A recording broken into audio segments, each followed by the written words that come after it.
The organizers looked out at the empty seats and could hardly believe what they were seeing. The final of the Berlin Open, a tournament meant to showcase the world's best talent, was unfolding inside what now felt like a ghost town. Just days earlier, the stadium had been alive with energy, driven largely by the presence of a 21-year-old Filipino wild card who had unexpectedly become the heart of the event. But after her elimination in the semifinals, that energy vanished almost overnight. The Filipino diaspora, which had done what no marketing campaign could ever replicate by filling the stands and driving ticket demand, had simply disappeared. The WTA was stunned, the organizers were scrambling to understand the sudden collapse in attendance, and the tennis world was forced to confront a new reality about the power of a global fanbase. The date was June 14, 2026, at the Berlin Open in the historic Steffi Graf Stadium in Germany, where Alexandra Aya had entered the tournament as a 35th ranked wildcard expected to quietly exit in the early rounds. Instead, she transformed the grass courts into her own stage. Her run began with a gritty opening round victory over former Wimbledon semi-finalist Donna Vekic, where she battled back from 0-40 in the final game to close out the match. It was the kind of win that hinted at potential, but few could have predicted what would follow. In the round of 16, Aya faced world number 2 Elena Rybakina, a former Wimbledon champion and one of the most feared grass court players in the world. Against all expectations, Aya didn't just compete, she dominated, securing a stunning 7-5, 6-4 victory that sent shockwaves through the tennis world. The Filipino community erupted in response, social media exploded with excitement and disbelief, and thousands of fans who had never considered traveling to Berlin suddenly began booking flights, while those already in Europe reshuffled their plans. In that moment, the diaspora had found its champion. It was the biggest victory of her career, and one fan captured the mood perfectly, posting, "She just beat the world number 2 on grass. This is not a drill." The moment felt seismic, not only for Aya but for Southeast Asian tennis as a whole, as she became the first player from the region to reach a WTA 500 semifinal on grass. The tennis world was officially paying attention. In the quarterfinals, Aya delivered another statement performance against world number 8 Elena Svitolina, a seasoned veteran with years of experience on grass and a game built for the sport's biggest stages. The result, however, remained unchanged, 6-3, 6-4, a straight sets victory that pushed Aya into the semifinals and secured her place inside the world's top 30. "I don't think there's any more pressure on me than there is on her," she said afterward, speaking with the calm of someone who had fully stepped into the moment. By now, the stadium itself was changing. The Filipino fans who had once been scattered across the stands had become a loud, unmistakable force, waving flags, wearing national colors, and chanting "Laban, Alex," until their voices gave out. The organizers took notice, but what they saw in the ticket numbers left them stunned.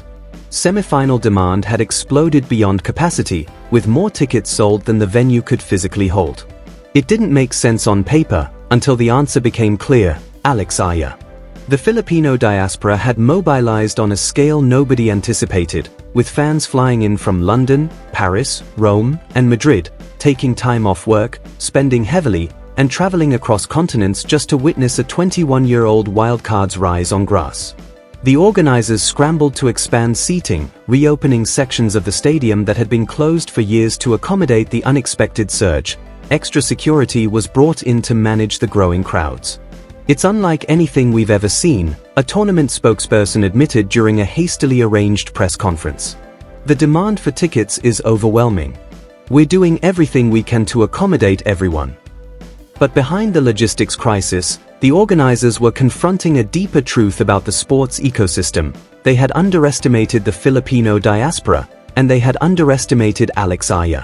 Now, they were about to learn a lesson the Australian Open had already been forced to absorb months earlier. Never underestimate what happens when a global community decides to show up. Queues stretched far beyond the Steffi Graf Stadium, with fans traveling from as far as Australia standing in line for hours just for a chance at entry. They arrived carrying flags, wearing national colors, and chanting "Laban, Alex," until their voices gave out. One fan, a nurse from London, had taken 3 days off work and flown to Berlin just to witness Aya in person.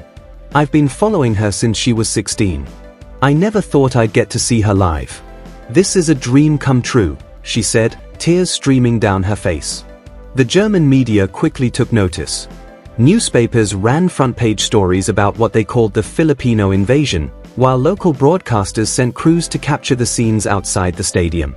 Even the WTA, once skeptical about the tournament's broader appeal, was forced to acknowledge the scale of the phenomenon, but as quickly as the fans had arrived, they were about to face an emotional drop. The semifinal was supposed to be Aya's defining moment, but it turned into a nightmare matchup against Linda Noskova, the 20-year-old Czech player who had already dismantled her 6-2, 6-0 at Indian Wells earlier in the season. With an explosive serve and fearless baseline aggression, Noskova posed a very different kind of challenge, one built to disrupt rhythm, silence momentum, and expose any hesitation under pressure.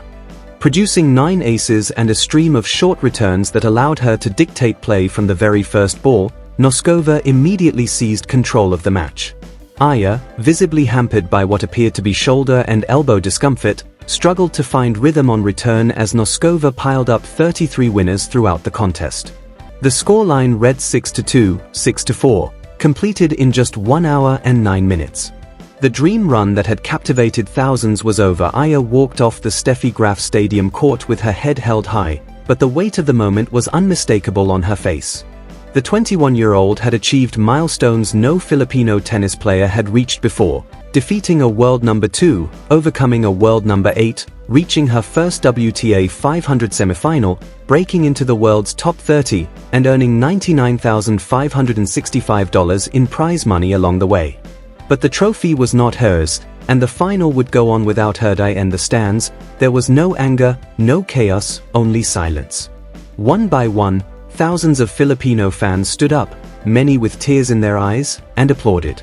Then they began to leave, not in protest, but in quiet acceptance. They had traveled from London, Paris, Rome, Madrid, even Australia.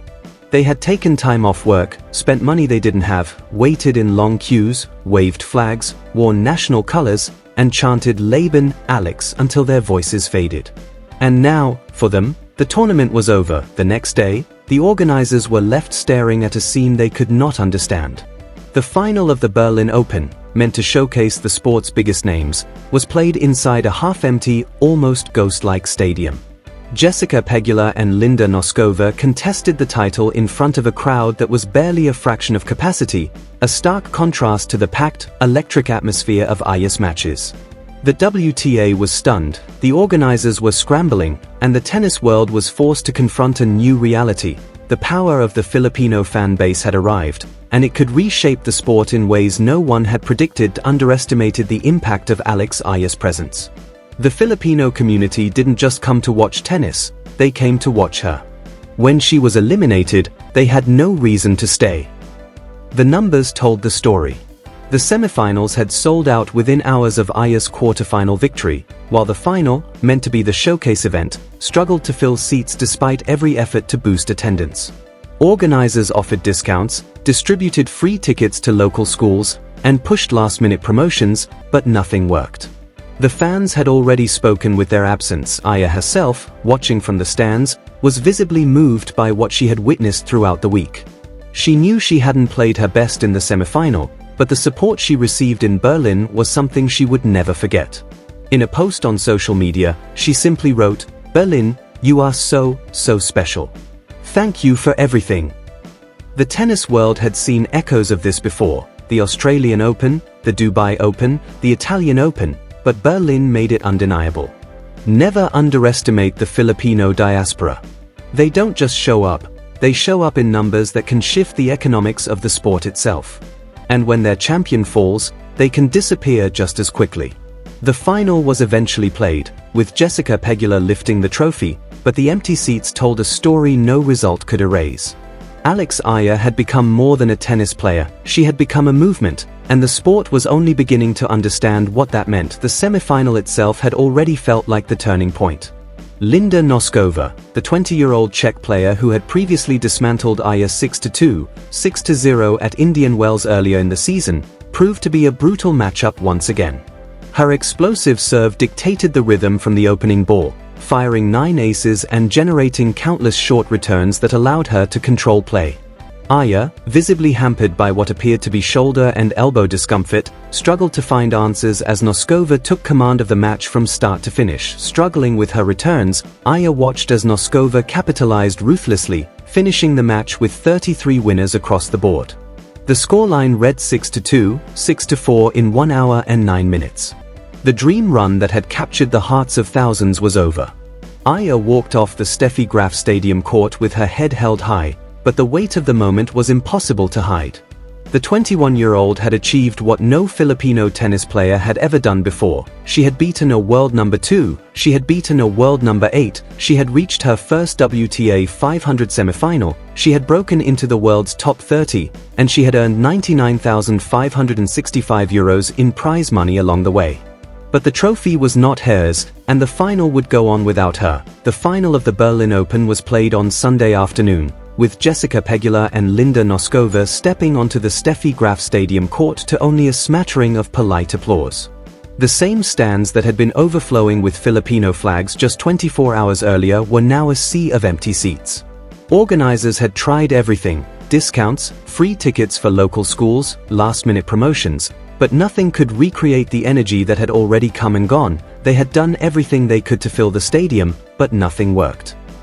The Filipino fans had spoken with their absence. For the players on court, the atmosphere felt almost unreal, like a WTA 500 final stripped of its meaning. One of the most prestigious events on the women's calendar was unfolding in front of a ghost town, where the echoes of Aya's earlier victories over Rybakina and Svitolina still seemed to linger in the empty stands like a memory the arena couldn't shake. The seats told a story that no trophy presentation could rewrite. Jessica Pegula, the world number 4, played through the silence with the calm efficiency of a veteran. She defeated Noskova in straight sets, 6-4, 6-3, to claim her second title of the season. But even in victory, the absence was impossible to ignore. The trophy ceremony felt compressed, the applause muted, the celebration strangely incomplete. It was a win on paper, but not in atmosphere. The WTA was stunned. The organizers were scrambling. And the tennis world was finally confronting a reality that tournaments like the Australian Open, the Dubai Open, and the Italian Open had already started to recognize. The Filipino diaspora doesn't just follow Alex Eala casually, they move as a collective force that can reshape an entire event. When she competes, stadiums fill beyond expectation. When she exits, the energy leaves with her, and the days that followed, the numbers made it undeniable. The semifinal between Aya and Noskova had sold out within hours of her quarterfinal victory, while the final, expected to sell itself as the showpiece, had struggled to reach even half capacity despite every promotional effort. Organizers had miscalculated the draw, assuming the final would carry its own weight regardless of who was missing from it. Aya herself, watching the final from the stands earlier that day, was visibly moved by what she had experienced in Berlin. Despite her semifinal loss, her week had already rewritten expectations. She had beaten a world number 2, defeated a world number 8, reached her first WTA 500 semifinal, and secured her place inside the world's top 30, projected to rise to a career-high world number 30 when the official WTA rankings were released on Monday. She had earned $57,395 in prize money, but the trophy was not hers, and the final was played without her. In a post on social media, she wrote, "Can't begin to describe all the emotions I've experienced this week. My heart is full. I am forever grateful, Berlin. You are so special. Thank you." The words were simple, but the sentiment carried weight. Berlin had given her a moment she would never forget, and in return, she had given Berlin a lesson it would also never forget. The tennis world had been forced to acknowledge what had unfolded in real time. The Filipino diaspora doesn't just show up, they arrive in numbers that can alter the entire economics of a tournament. And when their champion falls, they don't linger, they leave just as quickly as they came. The final was played regardless, with Jessica Pegula lifting the trophy, but the empty seats told a story no victory speech could override. Alex Eala had become more than a tennis player. She had become a movement, and the sport was only beginning to understand what that meant. The Berlin Open final, played in front of a half-emptied, almost ghost-like stadium, stood as a stark reminder of what happens when organizers underestimate a global fan base. A 21-year-old wildcard had captured the hearts of thousands, beaten a world number 2, beaten a world number 8, reached her first WTA 500 semifinal, broken into the world's top 30, projected to climb to a career-high world number 30 when the official WTA rankings were released on Monday, and earned $57,395 along the way. But the trophy was not hers, and the final had gone on without her, leaving behind a silence that lingered long after the last point was played. In a post on social media, she wrote, "Can't begin to describe all the emotions I've experienced this week. My heart is full. I am forever grateful, Berlin. You are so special. Thank you." The words were simple, but the sentiment carried real weight. Berlin had given her a moment she would never forget, and in return she had given Berlin a lesson it would also never forget. The tennis world had been forced to confront a new reality. The Filipino diaspora doesn't just show up, they arrive in numbers that can reshape the economics and atmosphere of an entire tournament. And when their champion falls, they don't linger, they leave just as quickly as they came. The final was still played, with Jessica Pegula lifting the trophy, but the empty seats told a story no result could erase. The tournament was over, yet the silence in the stands lingered like a reminder of what had been lost. Alex Eala had become more than a tennis player. She had become a movement, and the sport was only beginning to understand what that meant. The Berlin Open final, played in a half-empty, echoing stadium, stood as a stark illustration of how quickly momentum, energy, and global attention can shift around a single breakout star.